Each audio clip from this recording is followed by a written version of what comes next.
20 ماہ رمضان المبارک وفات حضرت یوشع بن نون علیہ السلام وصی جناب موسیٰ علیہ السلام۔ حضرت یوشع جناب موسیٰ علیہ السلام کے بعد بنی اسرائیل کے مقتدا اور پیشوا ہوئے۔ آپ ان امور میں مشغول رہتے تھے اور سختیوں اور تکلیفوں پر صبر کرتے تھے جو ان کو ان کے زمانے کے بادشاہوں سے پہنچتی تھی، یہاں تک کہ 3 بادشاہ ان میں سے ہلاک ہوئے۔ اس کے بعد جناب یوشع کا معاملہ قوی ہوا اور وہ امر و نہی میں مستقل ہوئے۔ پھر موسیٰ علیہ السلام کی قوم کے 2 منافقوں نے صفرا دختر شعیب علیہ السلام کو جناب موسیٰ علیہ السلام کی جو بیوی تھی فریب دے کر اپنے ساتھ لیا اور 1 لاکھ آدمیوں کے ساتھ جناب یوشع پر خروج کیا۔ جناب یوشع ان پر غالب ہوئے، ان کی بہت سی جماعتیں قتل ہوئیں اور جو لوگ باقی بچ گئے تھے وہ بحکم خدا بھاگ گئے اور صفرا دختر شعیب اسیر ہوئی۔ جناب یوشع نے اس سے فرمایا کہ میں دنیا میں تجھ سے درگزرا تاکہ جب قیامت میں پیغمبر خدا جناب موسیٰ علیہ السلام سے ملاقات کروں تو تیری اور تیری قوم کی ان سے شکایت کروں، اس وقت جو کچھ تجھ سے میں نے تکلیف پائی ہے۔ صفرا نے کہا خدا کی قسم اگر بہشت کو میرے لیے مباح کر دیا جائے تاکہ میں اس میں داخل ہوں تو یقیناً میں شرم کروں گی کہ اس جگہ پیغمبر خدا جناب موسیٰ علیہ السلام کو دیکھوں، حالانکہ ان کا پردہ میں نے چاک کیا اور اس کے بعد ان کے وصی پر میں نے خروج کیا۔ آما نے عبداللہ بن مسعود سے روایت کی ہے، اس نے کہا میں نے جناب رسول خدا صلی اللہ علیہ وآلہ وسلم سے پوچھا کہ آپ کی وفات کے بعد آپ کو کون غسل دے گا؟ فرمایا کہ ہر پیغمبر کو اس کا وصی غسل دیتا ہے۔ میں نے کہا یا رسول اللہ صلی اللہ علیہ وآلہ وسلم آپ کا وصی کون ہے؟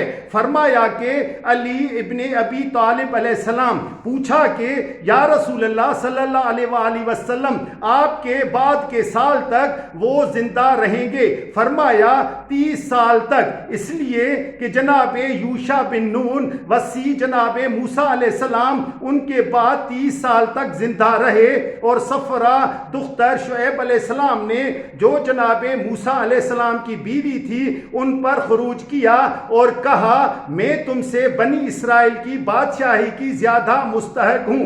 جناب یوشع نے اس سے جنگ کی اور اس کے لشکر کو قتل کیا اور اس کو قید کیا اور اسیر کرنے کے بعد اس کے ساتھ نیکی کی، اور فلاں کی بیٹی میری امت کے کئی ہزار شخصوں کے ساتھ مولا امام علی علیہ السلام پر خروج کرے گی۔ مولا امام علی علیہ السلام اس کے لشکر کو قتل کریں گے اور اس کو اسیر کریں گے اور اسیر کرنے کے بعد اس کے ساتھ نیکی کریں گے۔ اس کی شان میں یہ آیت نازل ہوئی جس میں خدا نے پیغمبر کی زبان میں خطاب فرمایا بسم اللہ الرحمن الرحیم وقرن فی بیوتکن ولا تبرجن تبرج الجاہلیت الاولی، یعنی اے نبی کی بیویوں اپنے مکانوں میں بیٹھی رہو اور اپنے قدیم جاہلیت کی طرح باہر نہ نکلو۔ فرمایا کہ قدیم جاہلیت سے مراد صفرا بنت شعیب علیہ السلام کا میدان میں نکلنا ہے۔ مولا امام محمد باقر علیہ السلام فرماتے ہیں کہ زوجہ موسیٰ علیہ السلام نے جناب یوشع بن نون پر زرافہ پر سوار ہو کر خروج کیا۔ وہ جانور شتر گاؤ اور چیتے سے مشابہ ہوتا ہے، اس کو شتر گاؤ پلنگ کہتے ہیں۔ پہلے روز زن موسیٰ علیہ السلام غالب تھی، دوسرے روز یوشع اس پر غالب ہوئے۔ بعض لوگوں نے جناب یوشع علیہ السلام سے کہا کہ اس کو سزا دیں۔ یوشع نے فرمایا چونکہ جناب موسیٰ علیہ السلام اس کے پہلو میں سوئے تھے اس لیے میں نے موسیٰ علیہ السلام کی حرمت کی کی اس کے حق میں رعایت کی ہے اور اس کے انتقام کو خدا پر چھوڑتا ہوں۔ حضرت یوشع بن نون نے بنی اسرائیل کو آمادہ کیا اور شام کی جانب عمالقہ کی جنگ کو گئے۔ وہ شام کے جس شہر میں پہنچتے تھے اس کو فتح کرتے تھے، یہاں تک کہ بلقا میں پہنچے۔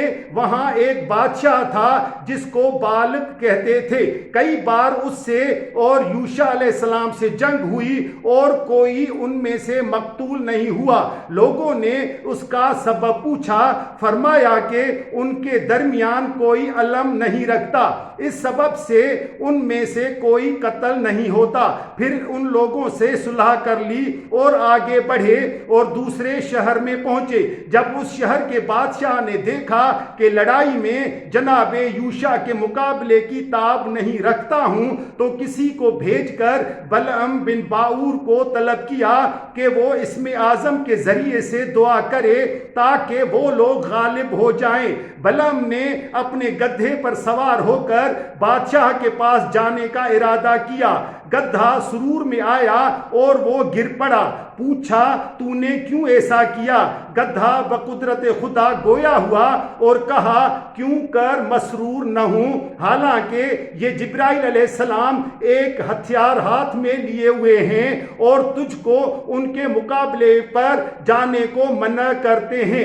اس بات کا اس پر کوئی اثر نہ ہوا اور وہ روانہ ہوا۔ جب اس بادشاہ کے پاس پہنچا، بادشاہ نے اس سے خواہش کی کہ اسم اعظم پڑھے اور جناب یوشع کی قوم پر نفرین کرے۔